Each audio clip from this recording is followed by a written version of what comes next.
নমস্কার, কেমন আছেন সবাই? রুনুদির প্যাশন চ্যানেলে আপনাদের সবাইকে স্বাগত জানাই। আমরা সম্বলপুরে নেমেও পড়েছি আর আমরা হোটেলে পৌঁছেও গেছি। আপনাদের আগের ভিডিওতে বলেছি যে আমরা দুটো ডিলাক্স এসি রুম নিয়েছিলাম। তো রুমটা আপনাদের একটু ঘুরিয়ে দেখিয়ে দিই। রুমটার মধ্যে ছিল একটা খাট, একটা ওয়ার্ড্রপ, একটা ড্রেসিং আয়না, একটা টিভি আর একটা বাথরুম। আমাদের ছিল 224 নম্বর রুম। আমরা আরও একটা রুম নিয়েছিলাম, সেটা 217 নম্বর রুম। আমরা স্নান করে ফ্রেশ হয়ে এখন যাব দুপুরের লাঞ্চটা করার জন্য। তো আমার হাজব্যান্ড নিয়ে গেল আমাদের একটা রাজস্থানী থালি সিস্টেম হোটেলে। এখানে 120 টাকায় অনেক রকম আইটেম, একটা পনিরের সবজি ছিল, একটা মিক্সড ভেজ ছিল, 2 রকম ডাল ছিল, একটা কাবলি ছোলার তরকারি ছিল, ভাত, রুটি আর পাঁপড় ছিল। যে যতটা পেট ভরে খেতে পারবেন ততটাই ওখানে দেওয়া হবে এবং বারবার এসে আপনাদের জিজ্ঞেস করা হচ্ছে যে কী নেবেন বলুন। তো আমাদের এত খিদে পেয়েছিল যে প্রথম থালি সাজানোটা আপনাদের আর ভিডিও করে দেখাতেই পারলাম না। পরে যখন মনে হলো এই রে, আপনাদের সঙ্গে তো শেয়ারটাই করা হলো না, তাই তখন ঝটপট আমরা ভিডিওটা তুলে নিলাম। এত ভালো খাবার দাবারের টেস্ট ছিল যে আমরা খুব পেট ভরে কিন্তু ওখানে খেয়েছিলাম, যেটা পুতু কোনোদিন এতটা খাবার খায়নি। পুতুও পর্যন্ত অনেকটা খাবার খেয়েছিল। তারপরে আমরা খেয়ে দিয়ে একটুখানি মার্কেট ঘুরে নিয়েছিলাম যে ওখানে মার্কেটে সম্বলপুরি শাড়ি বা কুর্তি এগুলো কিরম রেটে আছে। ততক্ষণে বল্লভ ভাই আমাদের জন্য একটা অটো নিয়ে পৌঁছে গেছিল, কারণ আমাদের গাড়ি বল্লভ ভাই একটা করেছিল, এত রেট বলছিল যে ও বলল অটো করেও আমরা ঘুরতে পারি খুব সুন্দরভাবে। তো আমরা পেছনে 3 জন বসেছিলাম আর সামনে বল্লভ ভাই আর আমার ছেলে বসেছিল। তো আমরা সবাই মিলে বেরিয়ে পড়েছিলাম। বল্লভ ভাই আমাদের প্রথমেই বলছিল যে কোথায় কোথায় আমাদের আজকেও ঘুরতে নিয়ে যাবে। তো বলল এত দূরে দূরে সব থাকার জন্য তো আমরা আজকে দুটো জিনিসই কভার করতে পারবো। একটা হচ্ছে হীরাকুদ বাঁধ আর একটা হচ্ছে আমরা এখানের বিখ্যাত সম্বলেশ্বরী মায়ের মন্দির। তো আমরা প্রথমেই চলে যাচ্ছিলাম হীরাকুদ বাঁধের দিকে। হীরাকুদ বাঁধটা ওখান থেকে প্রায় আমি অ্যাপ্রক্স আইডিয়া 55 থেকে 60 কিলোমিটার তো হবেই। অটোতে আমাদের প্রায় লেগে গেছিল ঘণ্টাখানেকা। যাওয়ার পথে কিন্তু সম্বলেশ্বরী মায়ের মন্দিরও পড়েছিল, কিন্তু বল্লভ ভাই বললেন আগে হীরাকুদ বাঁধটা ঘুরে আসি, তারপরে এসে মায়ের মন্দিরে ঢুকবো, কারণ হীরাকুদ বাঁধে আবার ওটা 5:30টার মধ্যে সম্ভবত ক্লোজ হয়ে যাবে, আমরা দেখতে পাবো না। আর আমরা প্রায় পৌঁছতে হোটেলে 1:30টা বেজে গেছিলো। স্নান টান করে ফ্রেশ হয়ে 2টোর সময় আমরা লাঞ্চে গেলাম। লাঞ্চ খেয়ে আমরা 3টের মধ্যে ঘুরে এসে রেডি হয়ে আমরা ওখান থেকে প্রায় বেরিয়ে পড়েছিলাম 3:10-15 নাগাদ। তবু আমরা যখন ওখানে পৌঁছলাম তো প্রায় তখন 4:10 মতো বেজে গেছে। আমরা ভেবেছিলাম যে ওখানে পৌঁছে আমরা রোপওয়ে করে উঠব, কিন্তু আমরা যতক্ষণে এসেছি তখন অলরেডি রোপওয়ের টিকিট দেওয়া বন্ধ হয়ে গেছে, কারণ 4টেতে লাস্ট রোপওয়ের টিকিট দেওয়া হয়। তার কারণে বল্লভ ভাই আমাদের জন্য গাড়ি আনতে গেল, কারণ পাহাড়ে উঠতে হবে, তো যদি আমি না উঠতে পারি। তো আমরা মারুতি অমনি করে নিয়েছিলাম। সামনে বসেছিল বল্লভ ভাই, পেছনে আমি, শুভম, পুতু আর সনদ ছিলাম। তো রাস্তায় পাহাড়ে যখন উঠছি এত সাইডের প্রাকৃতিক সৌন্দর্যগুলো এত সুন্দর লাগছিল, তো আমরা বলেছিলাম যে আসার সময় কিন্তু আমরা খানিকটা গাড়ি করে নেবে আর খানিকটা কিন্তু আমরা হেঁটে হেঁটে নামবো, ওই সৌন্দর্যগুলো আমরা দেখব। তো বল্লভ ভাই বলল হ্যাঁ, আমরা ওখানে একটা খুব সুন্দর পার্ক আছে, ওই পার্কেও কিন্তু তুলবো, নেবে তুলবো, চলো।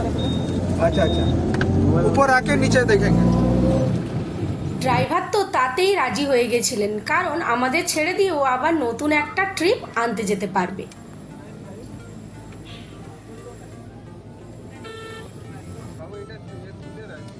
যাওয়ার সময় নিচে होके जाएंगे। ওটা তো ওই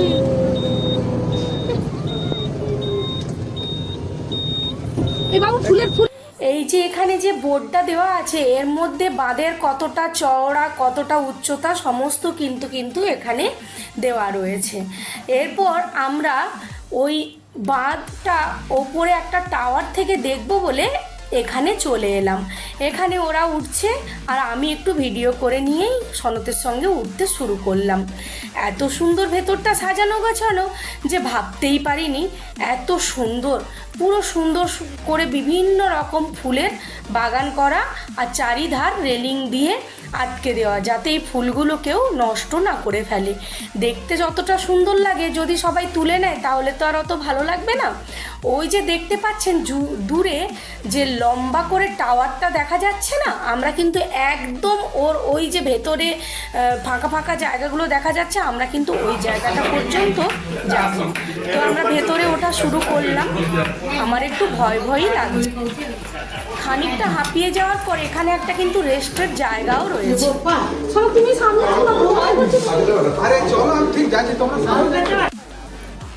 যখন আমরা ওপরটায় চলে এলাম, ওপর থেকে দেখতে কি দারুণ লাগছিল শহরটা। আর এই যে দেখেছেন যেই রোপওয়েগুলো যাচ্ছে, দেখতে কি অপূর্ব সুন্দর লাগছে। ওপর থেকে এই যে সাজানো গোছানো বাগানটা কি সুন্দর লাগছিল, আর পাহাড়গুলো কত সুন্দর লাগছিল। এই হীরাকুদের যে শহরটা এত দুর্দান্ত লাগছিল, জানি না ভিডিওতে আপনাদের কতটা দেখাতে বা বোঝাতে পেরেছি। কি অপূর্ব, সত্যি বলছি, মনটা একেবারে ভরে গিয়েছিল। তবে আমরা কিন্তু প্রথম দিন হীরাকুদ বাঁধের একটা সাইডে গেছিলাম। যখন এখানে জলের ক্রাইসিস হয় তখন এই বাঁধে যে জলটা আটকে রাখা হয়েছে, অনেকগুলো গেট রয়েছে, প্রায় 13-14খানা গেট সম্ভবত হবে, আমি ভুলেও গেছি। ওই গেটগুলো তখন তুলে দেওয়া হয় এবং জলগুলো তখন ছেড়ে দেওয়া হয়। এইটাই আমরা বল্লভ ভাইয়ের কাছে গল্প শুনছিলাম। আর দুটো পাহাড়ের মাঝখান দিয়ে কি যেন একটা বল্লভ ভাই বোঝাতে চেয়েছিল। এই দেখছেন বাঁধটা হচ্ছে এইটা, একটা সাইডে জল আর একটা সাইডে পুরো খালি, তার মধ্যে সূর্যটা প্রায় ডুবে যাচ্ছে, দেখা যাচ্ছে। এত অপূর্ব লাগছে দেখতে জায়গাটা যে ভিডিওতে ততটাও স্পষ্ট আমরা দেখাতে পারিনি। তারপরে আমরা ওখান থেকে বেরিয়ে চলে এলাম একটা চায়ের দোকানে। ওরা কফি খেলো, আমি বল্লভ ভাই আর স্বর্ণদ আমরা দুজনে চা খেলাম। চাটা খাওয়ার পরে বল্লভ ভাই আমাদের বললেন যে এবার আমরা কিন্তু ওই পার্কটাতে যাব। তো পার্কটার মধ্যে আমরা চলে এসেছি। পার্কটা এত সুন্দর সাজানো গোছানো ছিল, বিভিন্ন রকম ফুলের বাগান ছিল। তো যতটা পেরেছি আপনাদের সঙ্গে শেয়ার করছি, কারণ এরপরে সন্ধে হয়ে যাচ্ছে, তাই আমাদের ঝটপট যেতে হবে, কারণ আবার ওই মায়ের মন্দিরটা আমরা কিন্তু দর্শন করব। তো তার মধ্যে যতটা সম্ভব আমরা পার্কটা ঘুরে নিচ্ছিলাম। আর পুতু তো যেখানে পাচ্ছে সেখানে গিয়েই ও ছবি তুলতে ব্যস্ত। প্রথম নম্বর নতুন মোবাইল পেয়েছে, আর দ্বিতীয় নম্বর পার্কটা এত সুন্দর ছিল যে বাচ্চাদের তো মন ভরবেই, আমাদের বড়দেরও মন ভরে যাচ্ছিল। কোথাও ফোয়ারা ছিল, কোথাও গোলাপের বাগান ছিল, কোথাও গাঁদা ফুলের বাগান ছিল, কোথাও ডালিয়ার বাগান ছিল। আমরাও যখন সময় সুযোগ পাচ্ছিলাম দাঁড়িয়ে দাঁড়িয়ে ছবি তুলে নিচ্ছিলাম।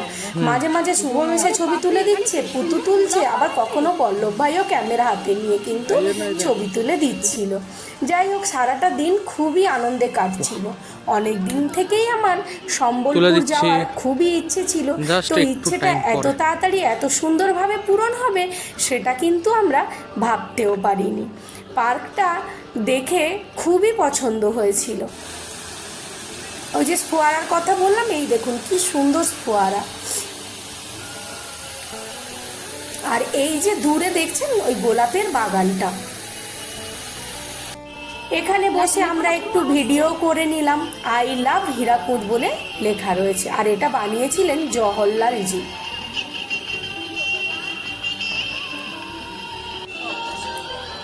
তারপরে ওরা দুজন গল্প করতে করতে এগিয়ে গেল, আর আমরা তিনজন পেছনে পেছনে ওদের ভিডিও করছি। ওরা বুঝতেও পারেনি যে আমরা ওদের ভিডিওটা করছিলাম। এই ভিডিও করতে করতে আমরা তারপরে পৌঁছে গেলাম সেই সম্বলেশ্বরী মায়ের মন্দিরে। তো যাওয়ার আগে সূর্যাস্ত কি সুন্দর লাগে সেটাও একটু আমরা ভিডিও করে নিয়েছিলাম।